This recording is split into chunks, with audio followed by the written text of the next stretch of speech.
ஒரு குடும்பம் யார் என்று உங்களுக்கு தெரியும்.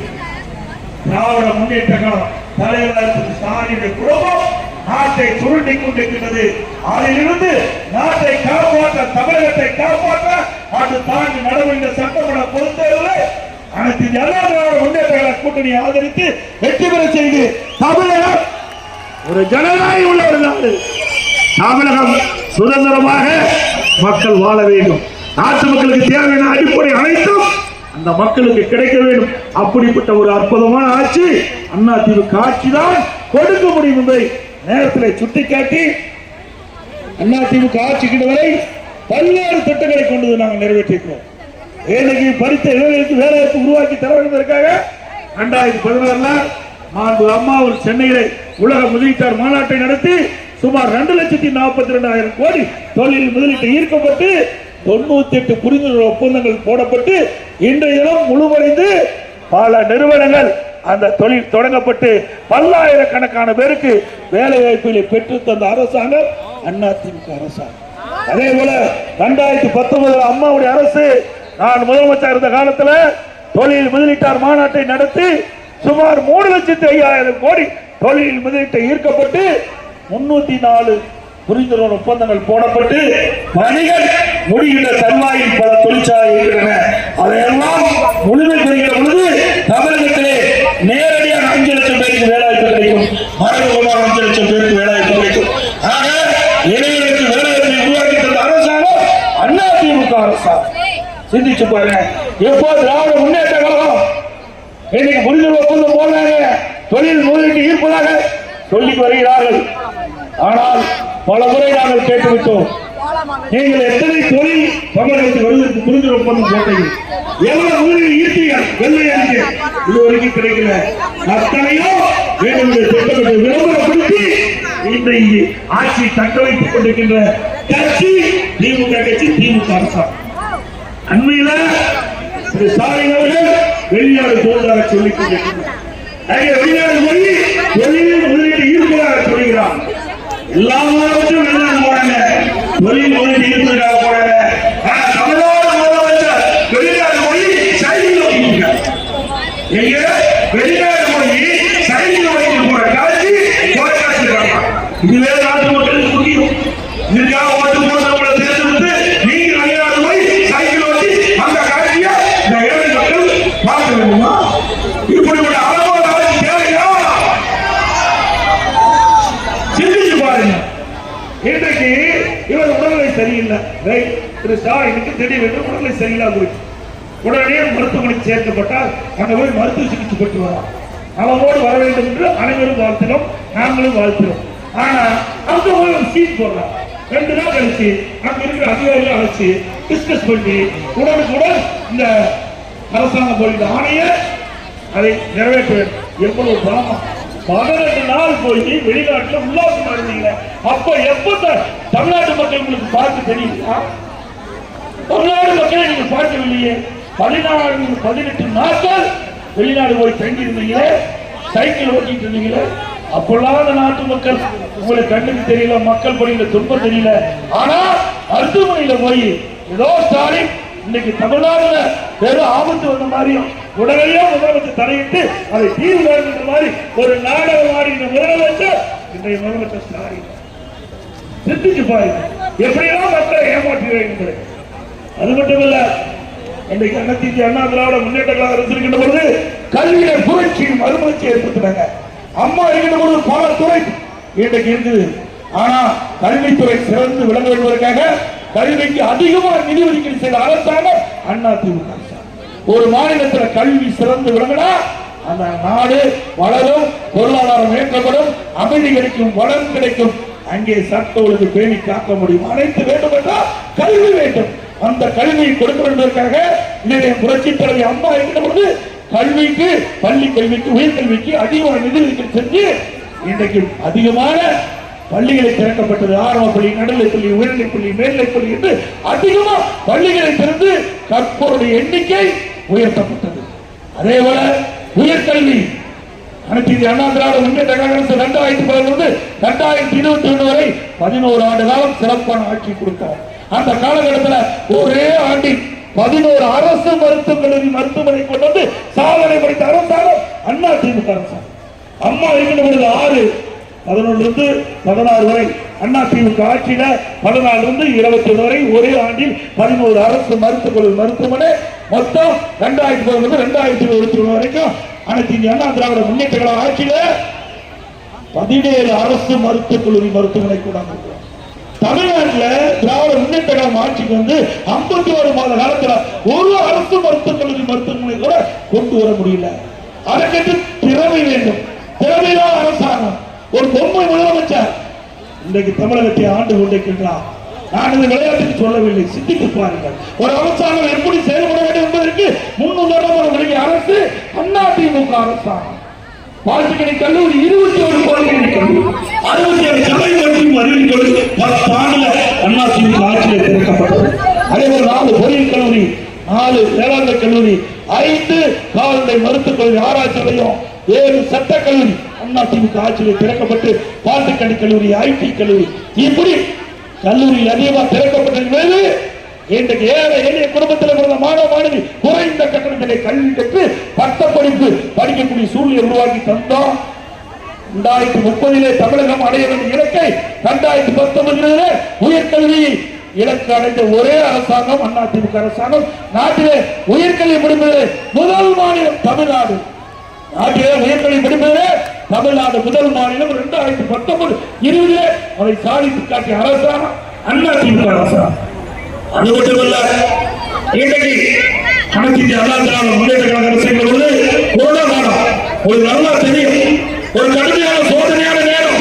அந்த காலகட்டத்தில் மக்கள் துக்கப்படக்கூடாது என்பதற்காக ஏழைகள் வேலை இல்லாமல் இருக்கிற அந்த சூழலை என்னுடைய கவனத்திற்கு வந்தவர் எல்லா ரேஷன் கடையிலும் ஓராண்டு விலையில்லா அரிசி, விலையில்லா பருப்பு, விலையில்லா எண்ணெய், விலையில்லா சர்க்கரை கொடுத்த ஒரே அரசாங்கம் அண்ணா திமுக அரசாங்கம்.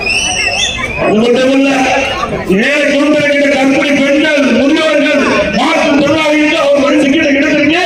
அந்த உணவத்தின் மூலமாக சமூக மூலத்தின் மூலமாக சுத்த உணவு தயாரித்து நான் 7 லட்சம் பேருக்கு உணவளித்த அரசாங்கம் அண்ணா திமுக. அவர் ஒவ்வொரு திட்டத்தையும் பார்த்து பார்த்து மக்களுக்கு செய்து மக்களை அன்பை பெற்ற அரசாங்கம் அண்ணா திமுக அரசாங்கம். ரேஷன் கடையில் மட்டுமல்ல, தடையில்லாம பொருள் கொடுத்தோம். பொங்கல் பண்டிகை சிறப்பாக கொண்டாட வந்திருக்காங்க. எல்லா ரேஷன் குடும்பத்தையும் பொங்கல் பரிசா 2500 ரூபாய் கொடுத்தாங்க. 2500 ரூபாய் இதை பொங்கல் பரிசு கொடுத்தோம். அதே போல அனைத்து இந்திய அண்ணா திராவிட முன்னேற்ற கழக அரசு மீண்டும் ஆட்சிக்கு வருகின்ற பொழுது ஒவ்வொரு தீபாவளி பண்டிகை போதும் நம்முடைய தாய்மார்களுக்கும் நம்முடைய சகோதரிக்கும் அற்புதமான சேலைகள் வழங்கப்படும். நம்முடைய தாய்மார்கள் அத்தனை பேருக்கும் சகோதரிக்கும் நல்ல சேலைகள் ஒவ்வொரு தீபாவளி ஆண்டும் வழங்கப்படும். ஏற்கனவே பொன்முனை சம்பள புரட்சி தலைவர் எம்ஜிஆர் இருக்கின்ற காலகட்டத்தில் எல்லா குடும்பத்தையும் விலையில்லா சேலை வேஷ்டி வழங்கப்பட்டது. ஆனால் திராவிட முன்னேற்ற கழகம் ஆட்சி கொடுத்த பிறகு சேலை கொடுத்தா வேஷ்டி கொடுக்கல, வேஷ்டி கொடுத்தா சேலை கொடுக்கல, சில இடத்துல 2மே கொடுக்கல. அப்படி ராணிப்பேட்டை மாவட்டத்தை சேர்ந்த அமைச்சர் தான் இருக்கிறாரு. நாங்க சட்டமன்றத்திலே கேட்டோம், ஆனால் முறையா பதில் கிடைக்கல. மீண்டும் அனைத்து இந்திய அண்ணா திராவிட முன்னேற்ற கழக ஆட்சி வந்த பிறகு பொன்முனை சம்பள புரட்சி தலைவர் எம்ஜிஆர் கொண்டு வந்த அந்த அற்புதமான திட்டம் ஏழைகளுக்கு கிடைக்க வேண்டிய அந்த வேஷ்டி சேலை முறையாக கிடைக்கவில்லை. நேரத்தில் தெரிவித்துள்ளேன்.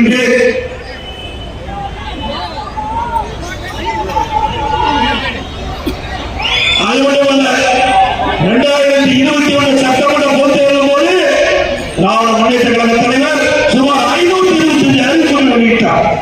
அந்த 525 அறிவிப்புல ஒரு 10% அறிவிப்போடு இதுவரைக்கும் நிறைவேற்றப்படல. ஆனா எல்லா பொதுக்கூட்டத்திலையும் எல்லா அறிக்கையிலையும் எல்லா ஊடகத்திலையும் திராவிட முன்னேற்ற கழக தலைவர் இன்றைக்கு முதலமைச்சர் திராவிட முன்னேற்ற கழகத்தின் சார்பாக அறிவிக்கப்பட்ட அறிவிப்புகள் 98% நிறைவேற்றப்பட்டதாக ஒரு பச்சை பொய்ய வெளியே சொல்லிட்டு உள்ளார். நினைக்கிறீங்களா? நீட் ரத்து செய்ய சொல்றாங்கல்ல, திராவிட முன்னேற்ற கழகம் ஆட்சி வந்தால் முதல்ல எடுத்து நீட் ரத்து பண்ணாங்களா?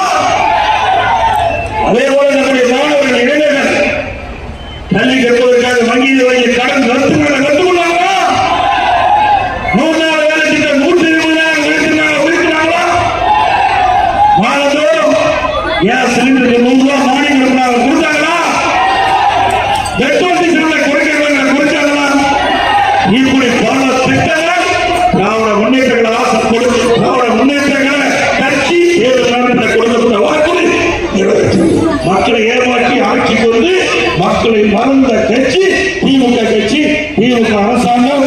அது மட்டுமல்ல, இன்றைக்கு ஈடி ரைடு எப்பொழுது பார்த்தாலும் திமுக கட்சி தூக்கம் தொலைந்து விட்டது. அந்த சொல்லிட்டு இருக்கிறாங்க.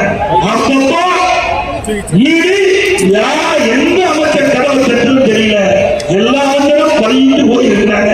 சில அமைச்சர்கள் நீதிமன்றத்தில் வழக்கு ஏறி இருக்கிறாங்க. நீதிமன்றத்தில் ஸ்டாலின் செஞ்சுட்டு பாருங்க. அனைத்து அண்ணா முன்னேற்ற கழகம் போது நெடுஞ்சாலைத்துறை அமைச்சராக இருந்தேன்.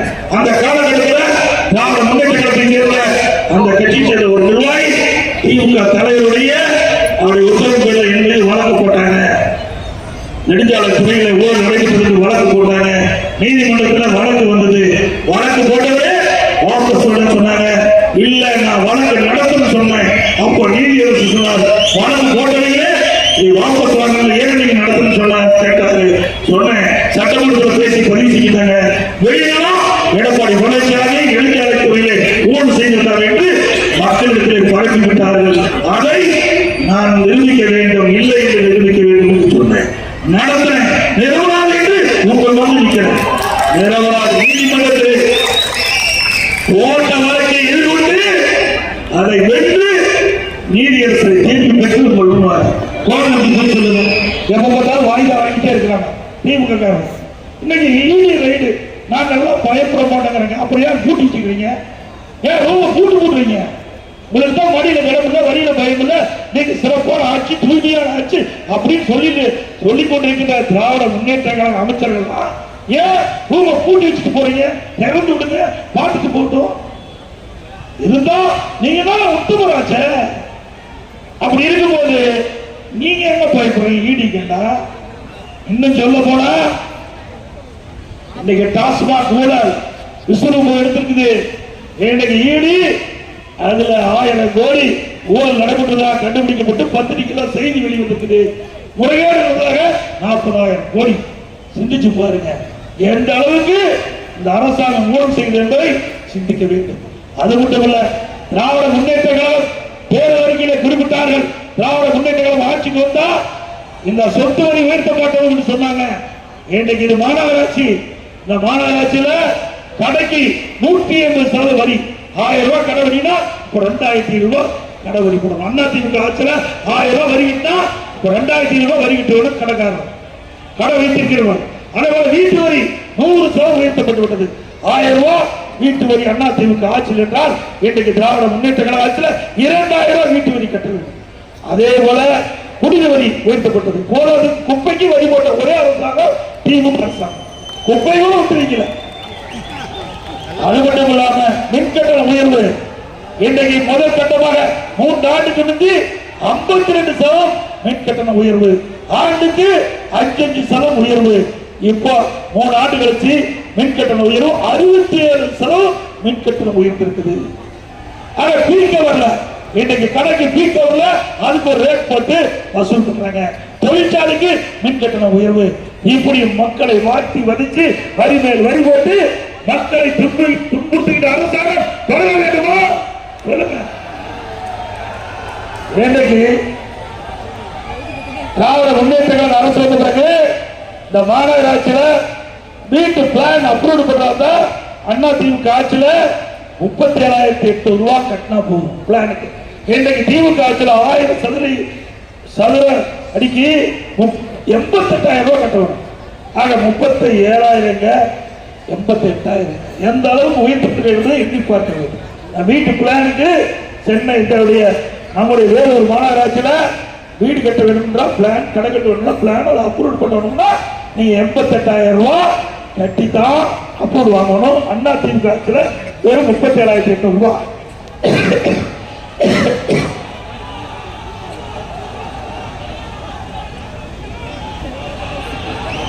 அண்ணா திமுக ஆட்சிக்கு வந்த பிறகு நிறுத்தப்பட்ட திட்டங்கள் அனைத்தும் தொடரும். லேப்டாப் தொடரும், தாலிக்கு தங்கம் தொடரும், அம்மா இருசக்கர வாகனம் தொடரும், அம்மா மணிக்கிழங்கு 2000 4000 திறக்கப்படும். எதெல்லாம் மக்களுக்கு நன்மை கிடைக்கின்ற திட்டத்தை திமுக முடக்கியதோ அத்தனையும் அனைத்து இந்திய அண்ணா திராவிட முன்னேற்ற கழக ஆட்சிக்கு வந்து தொடரும்.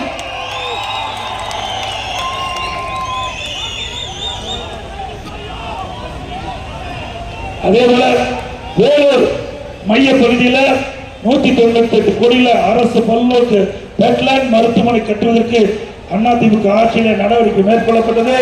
அது தொடர்ந்து திமுக ஆட்சியில் அறமுறை திறக்கப்பட்டு அதுக்கு தேவையான மருத்துவ கருவி எல்லாம் இல்ல, போதிய டாக்டர் இல்ல, போதிய செவிலியர் இல்ல, மருத்துவ பணியாளர் எல்லாம் இல்ல. இன்றைக்கு மக்களுக்கு போதிய மருத்துவ சிகிச்சை அளிக்கக்கூடிய ஒரு அரசாங்கம் திமுக அரசாங்கம். இன்னைக்கு அனைத்து இந்திய அண்ணா திராவிட முன்னேற்ற கழக ஆட்சியில் போடப்பட்ட திட்டம் என்ற ஒரே காரணத்திற்காக இன்றைக்கு மக்களுக்கு முறையான சிகிச்சை அளிப்பதற்கு தான் இந்த மருத்துவமனை இந்த பகுதி மக்களுக்கு அளித்தோம். அதை கூட முறையாக செயல்படுத்தாத அரசாங்கம் விடியா திமுக அரசு. அது மட்டுமல்ல, இந்த வேலூர் மாவட்டம், திருப்பத்தூர் மாவட்டத்தில் தோல் தொழில் அதிகமா இருக்குது.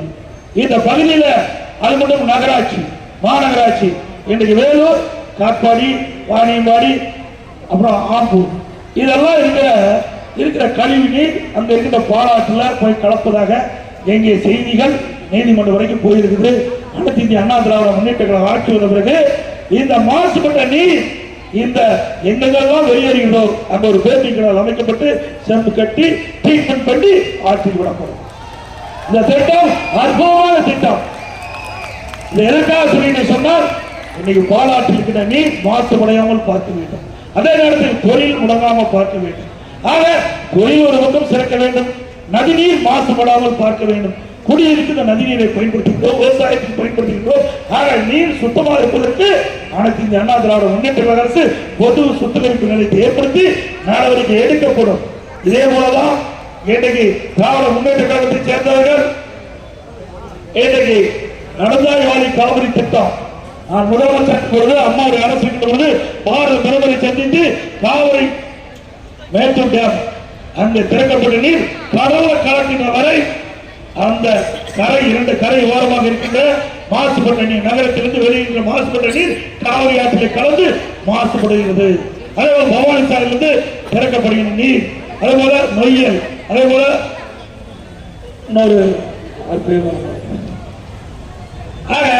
4 ஆறுகள் வந்து காவிரி ஆற்றில் இருக்குது. ஆக இந்த அமராவதி அணையிலிருந்து திறக்கப்படுகின்ற நீர் இப்படி 4 முனையிலும் காவிரி ஆற்று வந்து திறக்க சட்டமாகிறது. இந்த 4 ஆற்றுகளும் அங்கே இருக்கின்ற நகரத்திலிருந்து வெளியின்ற அசுத்த நீர் கலந்து நீர் மாசுபடுகிறது. அதை சுத்தகரிக்க வேண்டுவதற்காக அன்றைய தினம் பாரத பிரதமரை சந்தித்து நடந்தாய்வாளி காவிரி திட்டத்தை நடக்க வேண்டும் என்று சொல்லி அதற்கு டிபிஆர் விரிவான திட்டத்தை தயார் பண்ணி பிரதமர் கொடுத்தேன். 3 ஆண்டுகளாக தொடர்ந்து சட்டமன்றத்தில் பேசினேன். மந்திரி எல்லாம் கிண்டல் அடிச்சாங்க. நாங்களும் மத்தியில கூட்டணி இருந்தது, திமுக மத்தியில கூட்டணி இருந்தது, இப்படி நிறைய திட்டத்தை நாங்க கொடுப்போம், ஆனா மத்தியில நிதி ஒதுக்க மாட்டாங்க, திட்டம் வராதுன்னு சொன்னாங்க. நான் தொடர்ந்து வலியுறுத்தி வந்தேன். இந்த ஆண்டு மத்திய அரசுக்கு அழுத்தம் கொடுத்து மத்திய அரசு ஒட்டுக்கொண்டு 11,600 கோடி இந்த நதியை சுத்தம் செய்வதற்கு, மாசுபட்ட நீர் சுத்தமடைய 11,500 கோடி ஒதுக்கப்பட்டு முதற்கட்டமாக 1000 கோடியில இந்த பணி துவங்கப்படும் என்று இன்றைய அரசாங்கம் விடியா திமுக அரசு சட்டமன்றத்தில் அறிவித்திருக்கிறது. அதே போல இந்த காட்பாடி, அதே போல வேலூர், வாணியம்பாடி, ஆம்பூர் இந்த நகரப்பகுதியிலிருந்து வெளியேறுகின்ற அந்த மாசுபட்ட நீர் பாலாற்றில் கலப்பதை தடுத்து நிறுத்தி அதற்கு சுத்தகரித்து பாலாற்றில் விடப்படும் நதி நீர் சுத்தமாக இருக்கும். அதே போல வேலூர் மருத்துவமனையிலிருந்து வெளியேறுகின்ற கழிவு நீர் சுத்தலிபுரம் ஏரியில கலப்பதால அந்த நிலத்தடி நீர் மாசுபட்டு அங்க இருக்கிற விவசாயம் பாதிக்கப்படுவதா சொல்றாங்க. பொதுமக்கள் குடிநீர் வசதி குடிநீர் பாதிக்கப்படுவதா சொல்லியிருக்காங்க. அங்கேயும் ஒரு சுத்திகரிப்பு நிலையம் அமைத்து அங்கே மருத்துவமனையிலிருந்து வெளியேறின அரசு மருத்துவக் கல்வி மருத்துவமனையிலிருந்து வெளியேறுகின்ற அந்த அசுத்த நீரை சுத்தப்படுத்தி ஏரியில் விடப்படும் என்ற செய்தி இந்த நேரத்தில் தெரிவிக்கின்றேன். அதேபோல இஸ்லாமிய பெருமக்கள் நிறைந்த பகுதி எனக்கு வேண்டும் என திட்டமிட்டு அனைத்து இந்திய அண்ணா திராவிட முன்னேற்ற கழகம் பாரதிய ஜனதா கூட்டணியில் இருக்கின்ற காலத்தால அந்த சிறுபான்மை மக்களுக்கு முழுமையான பாதுகாப்பு கொடுக்கப்படாது என்ற ஒரு தவறான செய்தியை திராவிட முன்னேற்ற கழக தலைமை கூட்டணி கட்சியெல்லாம் பரப்பி வருகிறது. அது உண்மைக்கு புறமானது. கூட்டணி என்பது தேர்தல் நேரத்தில் அமைப்பது, வாக்கள் சிதறாமல் ஒன்றாக சேர்ந்து எதிரிகளை வீழ்ப்பதற்காக கூட்டணி அமைக்கிறோம். கொள்கை என்பது நிரந்தரமானது. கொள்கை வேற, கூட்டணி வேற. கூட்டணி என்பது அவ்வப்போது ஏற்படுவது, கொள்கை என்பது நிரந்தரமானது. ஆகவே சிறுபான்மை மக்களை பொறுத்த வரைக்கும் சிந்தித்து பாருங்கள். அனைத்து இந்திய அண்ணா திராவிட முன்னேற்ற கழக அரசு 31 ஆண்டு காலம் தமிழகத்திலே ஆண்ட கட்சி. அந்த 31 ஆண்டு காலத்துல சிறுபான்மை மக்கள் பாதிக்கல. ஜாதி சண்டை கிடையாது, மத சண்டை கிடையாது. ஒரு அமைதி பூர்வமாக திகழ்ந்த காலம் அதிமுக ஆட்சி காலம். அதை சிந்தித்து பார்க்க அனைத்து இந்திய அதிமுக ஆட்சி காலத்துல 2001ஆம் ஆண்டு மாண்புமிகு புரட்சித் தலைவி அம்மாவும் தமிழகத்துடைய முதலமைச்சர் போது இஸ்லாமிய பெருமக்களுடைய கோரிக்கை ஏற்று புனித ரமலான் மாதத்தில் பள்ளிவாசலுக்கு நோன்பு கட்சி தயாரிக்க சுமார் 5400 மெட்ரிக் டன் அரிசி கொடுத்த அரசாங்கம் அதிமுக அரசாங்கம். நாகரிகத்தால் சந்தனப்படும் திருவிழாவிற்கு தேவைப்படும் அளவுக்கு சந்தன கட்டைகள் விலையில்லாமல் கொடுத்த அரசு அதிமுக அரசு. 2018 வரை ஹஜ் புனித பயணம் மேற்கொள்ள இஸ்லாமிய பெருமக்களுக்கு மத்திய அரசு தொடர்ந்து 6 கோடி ரூபாய் மானியம் கொடுத்து வந்தது. அது திடீரென்று நிறுத்தப்பட்டு விட்டது. உடனே இஸ்லாமிய பெருமக்கள் என்னை தொடர்பு கொண்டு அந்த மானியம் தொடர்ந்து மாநில அரசு வழங்க வேண்டும் என்று கோரிக்கை வைத்தார்கள். அந்த கோரிக்கையை அம்மாவுடைய அரசு ஹஜ் புனித பயணம் மேற்கொள்ள தொடர்ந்து 6 கோடி நிதி ஒதுக்கீடு செய்யப்பட்டது. 2021ஆம் ஆண்டு இந்த நிதி போதாது, கூடுதலான நிதி வேண்டும் என்று இஸ்லாமிய பெருமக்கள் கேட்டுக் கொண்டிருக்கின்ற அந்த ஹஜ் புனித பயணம் மேற்கொள்ள 12 கோடி ஆண்டுக்கு ஒரு ஆண்டு ஒவ்வொரு ஆண்டு கொடுக்கப்பட்டது. ஹஜ் பயணிகள் சென்னையில் தங்கி செல்ல வசதியாக ஹஜ் இல்ல வேண்டும் என்று கேட்டாங்க. அதுக்கு 15 கோடி ரூபாய் நிதி ஒதுக்கீடு செய்த அரசு அதிமுக அரசு. 2016 முதல் காட்சிகளுக்கு மாதத்தோறும் 20,000 ரூபாய் மதிப்பொதியும் வாழும் திட்டத்தை துவங்கிய அதிமுக அரசு. உலமாக்கள் மற்றும் மொழிநாடுகளுக்கு ஓய்வூதிய பயனாளிகள் எண்ணிக்கை 2004 முதல் 2600 உயர்த்த வேண்டும் என்று கேட்டால் உயர்த்தப்பட்டது. ஓய்வூதியம் 750 இருந்ததை 3000 ரூபாய் உயர்த்தி வழங்கியது அதிமுக அரசு.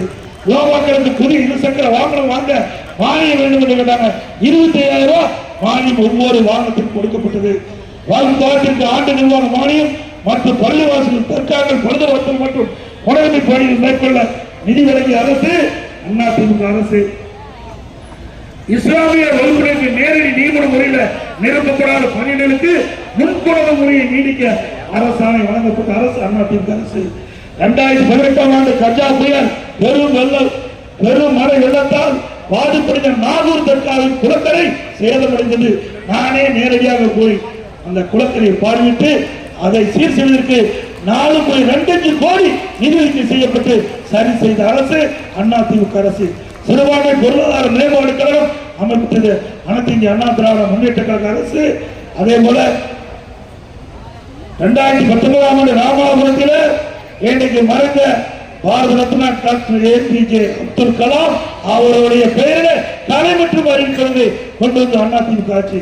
2017 திண்டுக்கல்லில் ஹைதர் அலி மற்றும் திப்பு சுல்தான் அவருடைய வாழ்க்கை வரலாறு குறித்து மணிமண்டபம் திறக்கப்பட்டது அதிமுக ஆட்சியிலே. கண்ணியமிக்க கையில காகிதம் இல்லை அவர்களுக்கு சென்னையில மணிமண்டபம் அமைப்பு அதிமுக. இவ்வளவு அனைத்து இந்திய அண்ணா திராவிட முன்னேற்ற கழக ஆட்சியிலே சிறுபான்மை மக்களை இஸ்லாமிய பொதுமக்களுக்கு கொண்டு வரப்பட்ட திட்டம் என்ற இந்த நேரத்தில் தெரிவித்து அனைத்து இந்திய அண்ணா திராவிட முன்னேற்ற கழக அரசு அப்பாற்பட்ட கட்சி, யாருக்கும் அணியாக இருந்த கட்சி அல்ல.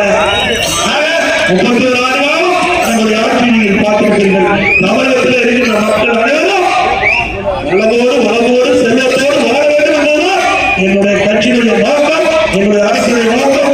ஆகவே நாங்கள் ஓட்டுக்கார முறையில் கேட்கவில்லை. திட்டப்பட்ட அவதூறு பிரச்சாரத்தை எதிர்கட்சி சேர்ந்த ஒரு பரப்புரையால் அதற்கு முற்றுப்புள்ளி வைக்கின்ற விதமாக நீங்கள் உணர வேண்டும் என்பதற்காக தெரிவிக்கின்றோம். ஆகவே அதிமுக சிறுபான்மை அரணாக பாதுகாக்கும் கண்ட இடைபாலை பாதுகாக்கின்ற அரசாங்கம் அதிமுக அரசாங்கம் இருக்கிறது என்ற நேரத்தில் தெரிவித்து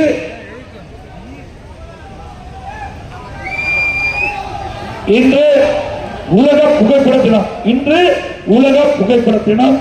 வேர்ல்டு போட்டோகிராஃபி டே. புகைப்படம் என்பது உடம்புல அது ஒரு கலை. நம் வாழ்க்கையில் ஒன்றிணைந்து புகைப்படம் சுகம் துக்கம் மாநாடு பொதுக்கூட்டம் போராட்டம் தான் கூட புகைப்படம் என்பதை தவிர்க்க இயலாத ஒரு அம்சம். இந்த நேரத்தில் உலக புகைப்படத்தின வாழ்த்துக்களை தெரிவித்துக் கொள்கின்றேன். வாழ்த்து முகமாக நாம் அனைவரும் செல்போனில் போர்ப்படம் எடுத்து வாழ்த்துக்களை தெரிவித்துக் கொள்கின்றேன்.